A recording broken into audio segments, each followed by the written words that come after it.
Imagine discovering an ancient book written centuries before the birth of Christ. That describes a mysterious group of people who remain faithful while the rest of the world falls into deception.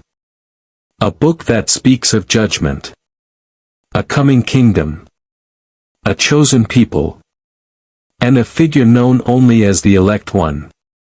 Now imagine that this same book never once uses the word Antichrist. Yet many readers believe it reveals the very people he cannot overcome. Could that really be true?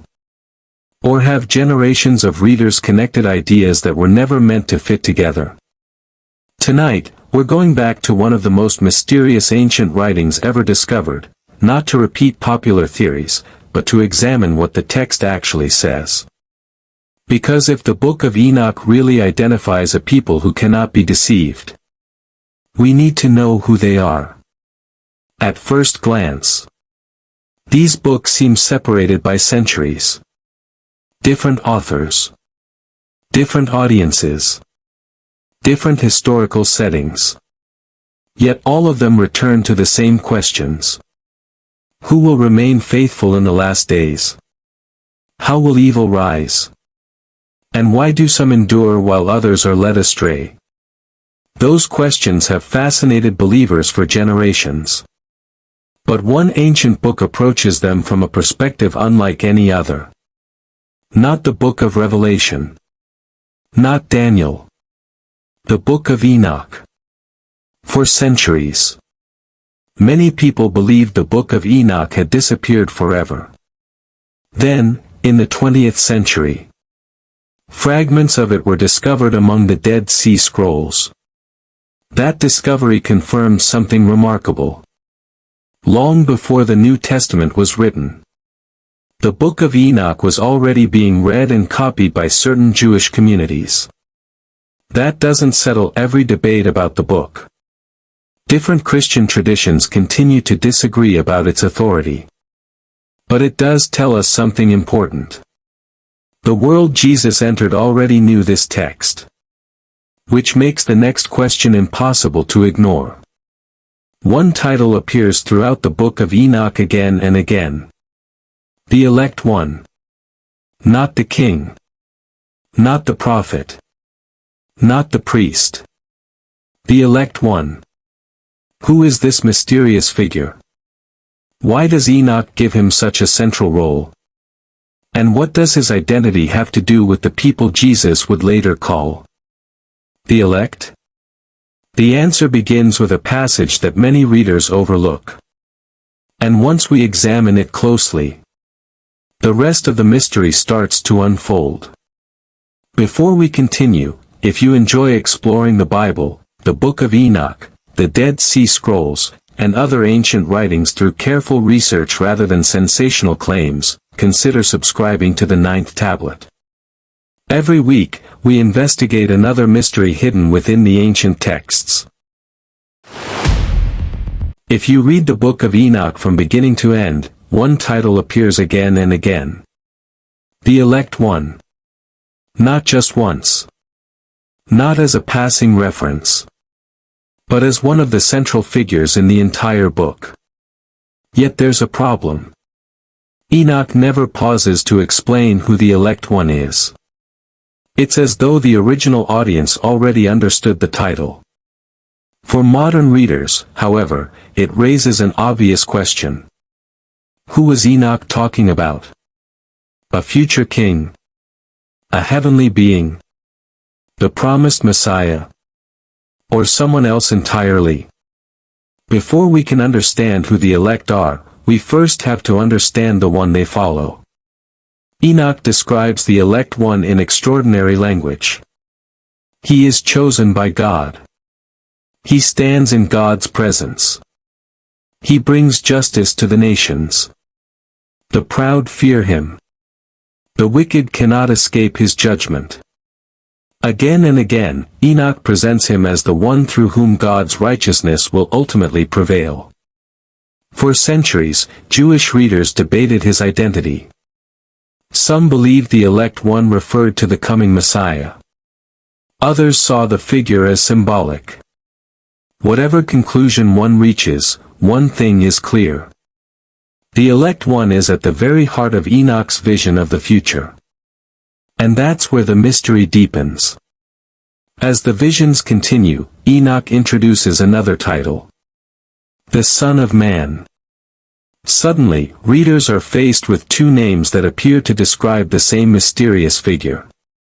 The elect one. The Son of Man. If that sounds familiar, it should.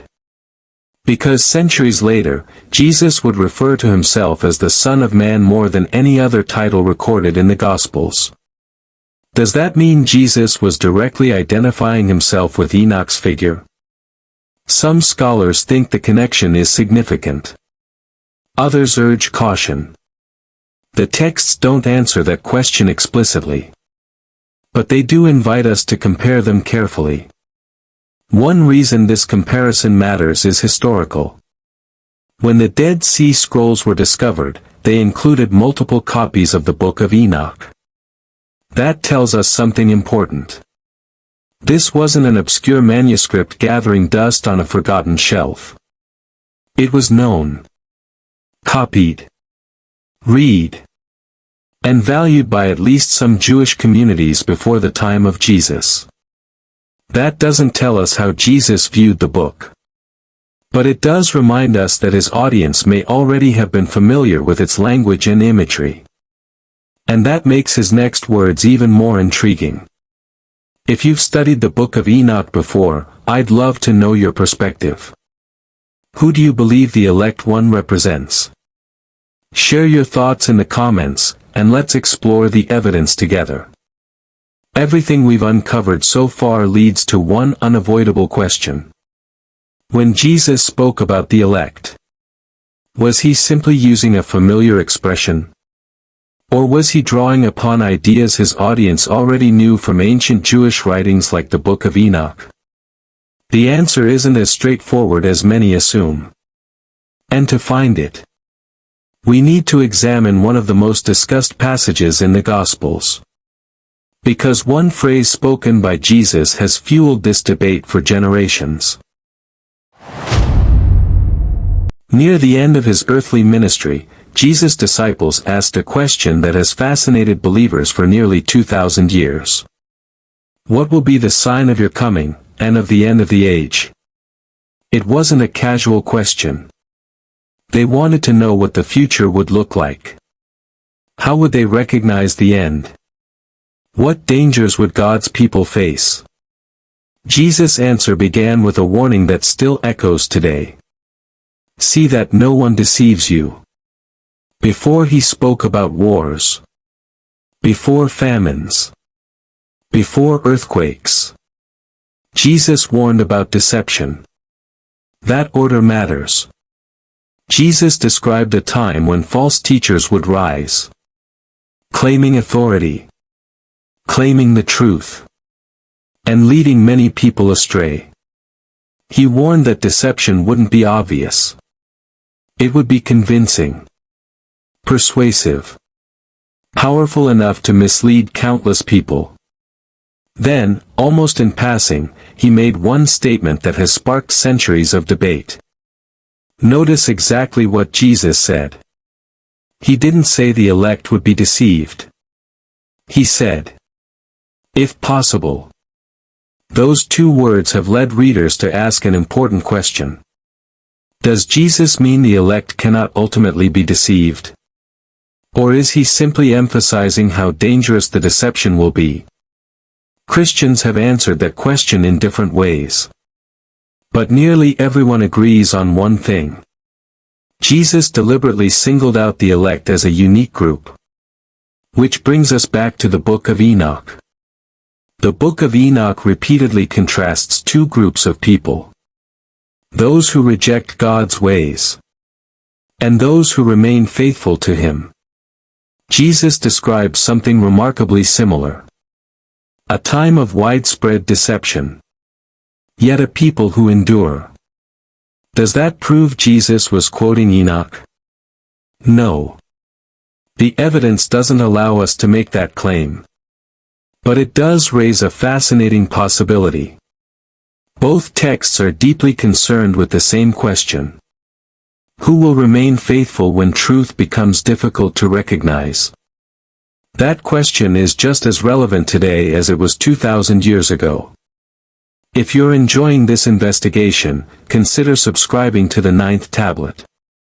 Every week we explore the Bible, the Book of Enoch, the Dead Sea Scrolls, and other ancient writings by following the evidence, letting the text speak before drawing conclusions. As we compare these ancient writings, a pattern begins to emerge. Not identical prophecies. Not identical language. But recurring themes. A final conflict between righteousness and wickedness. A call to remain faithful. The certainty that God will judge evil. And the promise that those who trust Him will not be abandoned.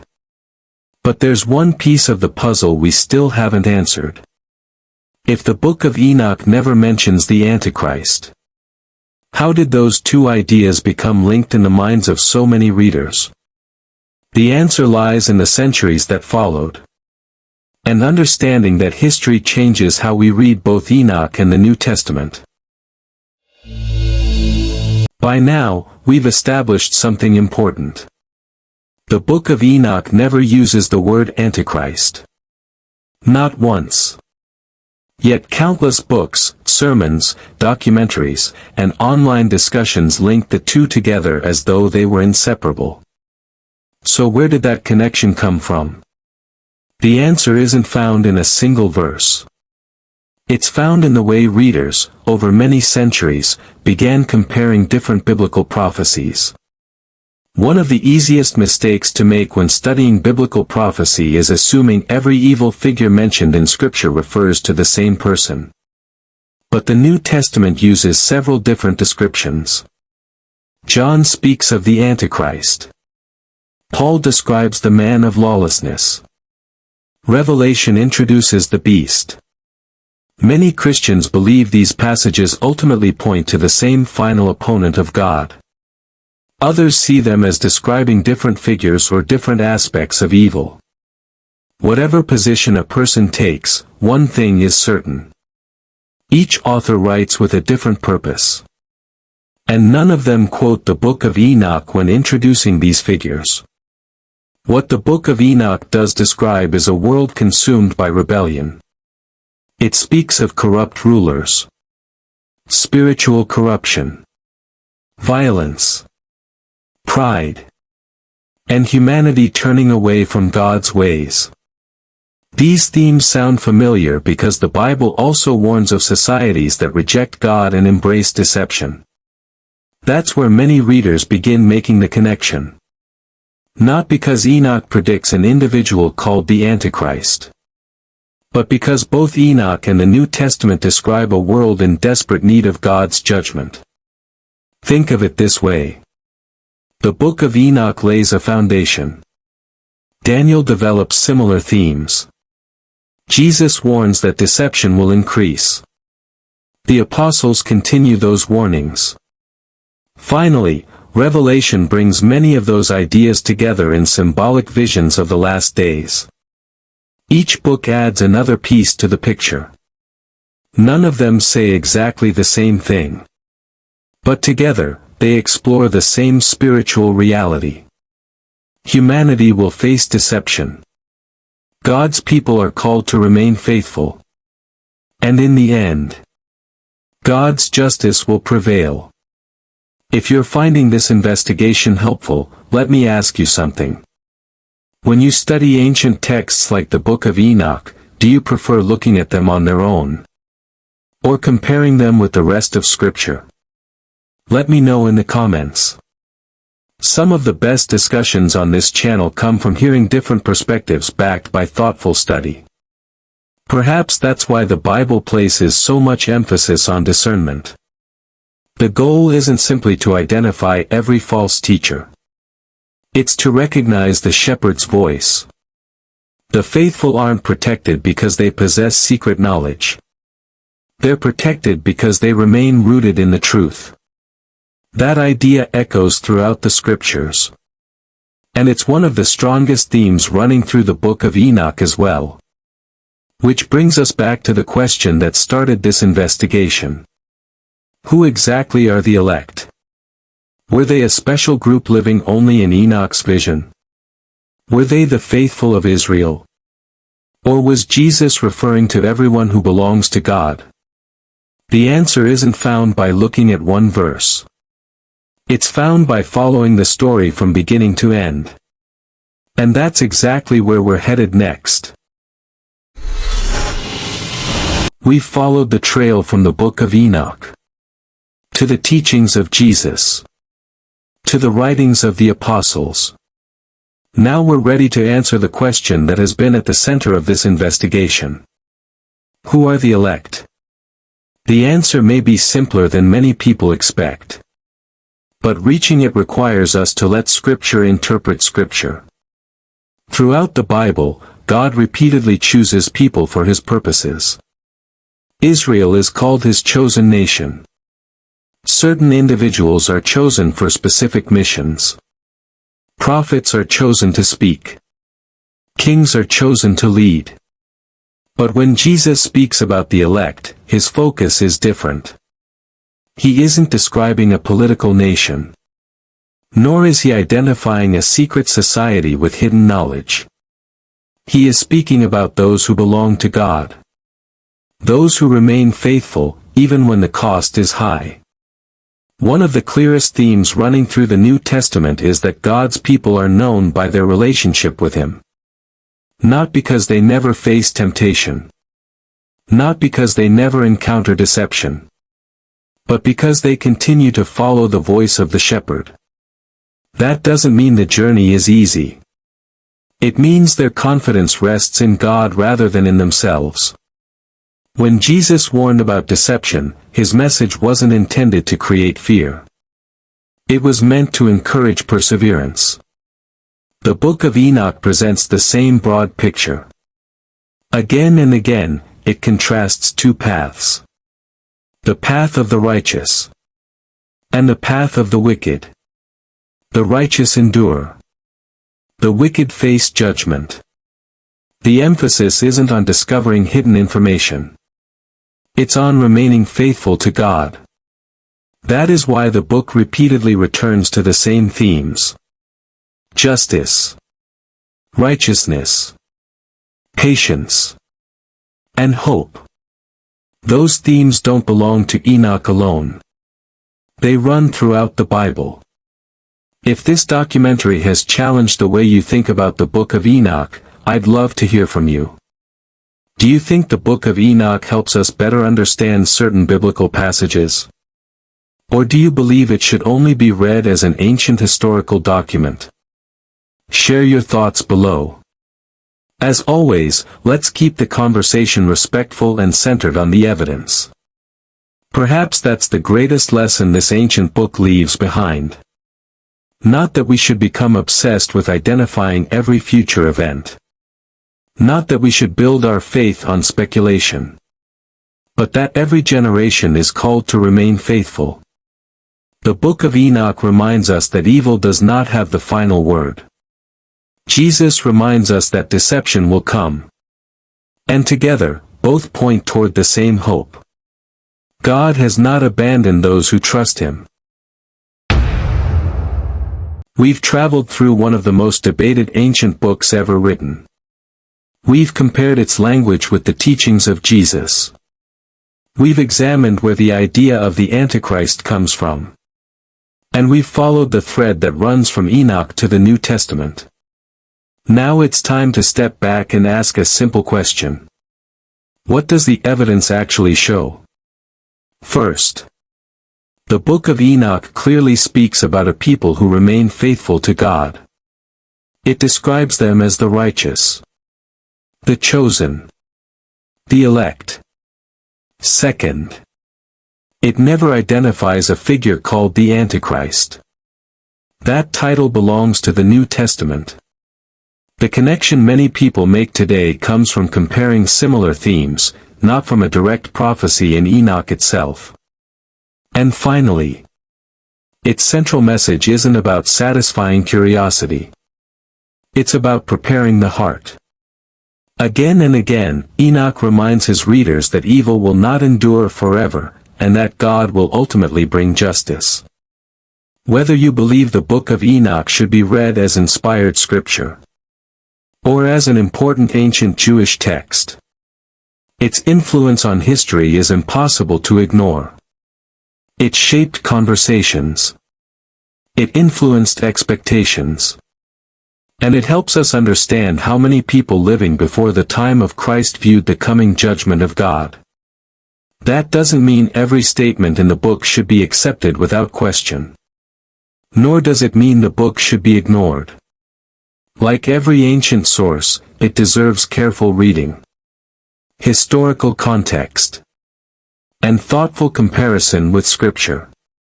Perhaps that's why Jesus spent far more time calling people to faithfulness than satisfying every question about the future. Prophecy has a purpose. Not to feed endless speculation, but to encourage endurance, to strengthen hope, and to remind believers that no matter how dark the world becomes, God remains faithful to his promises. That is the thread running through the Book of Enoch, the Gospels, and the rest of Scripture. Not fear. Hope. If you enjoyed this investigation, you're going to love what's coming next. On the 9th tablet, we don't chase sensational headlines. We explore ancient texts, biblical history, archaeology, and forgotten civilizations by asking one question. What does the evidence really say? If that's the kind of journey you enjoy, subscribe and join our growing community. And before you go, I'd love to hear your thoughts. Do you believe the Book of Enoch helps us better understand biblical prophecy, or should it only be read as an ancient historical text? Share your perspective in the comments. I read as many as I can, and some of the best ideas for future investigations come directly from these discussions. Until next time. Keep asking questions. Keep searching for ancient texts. And never stop seeking the truth. Because sometimes, the oldest writings still have the newest lessons.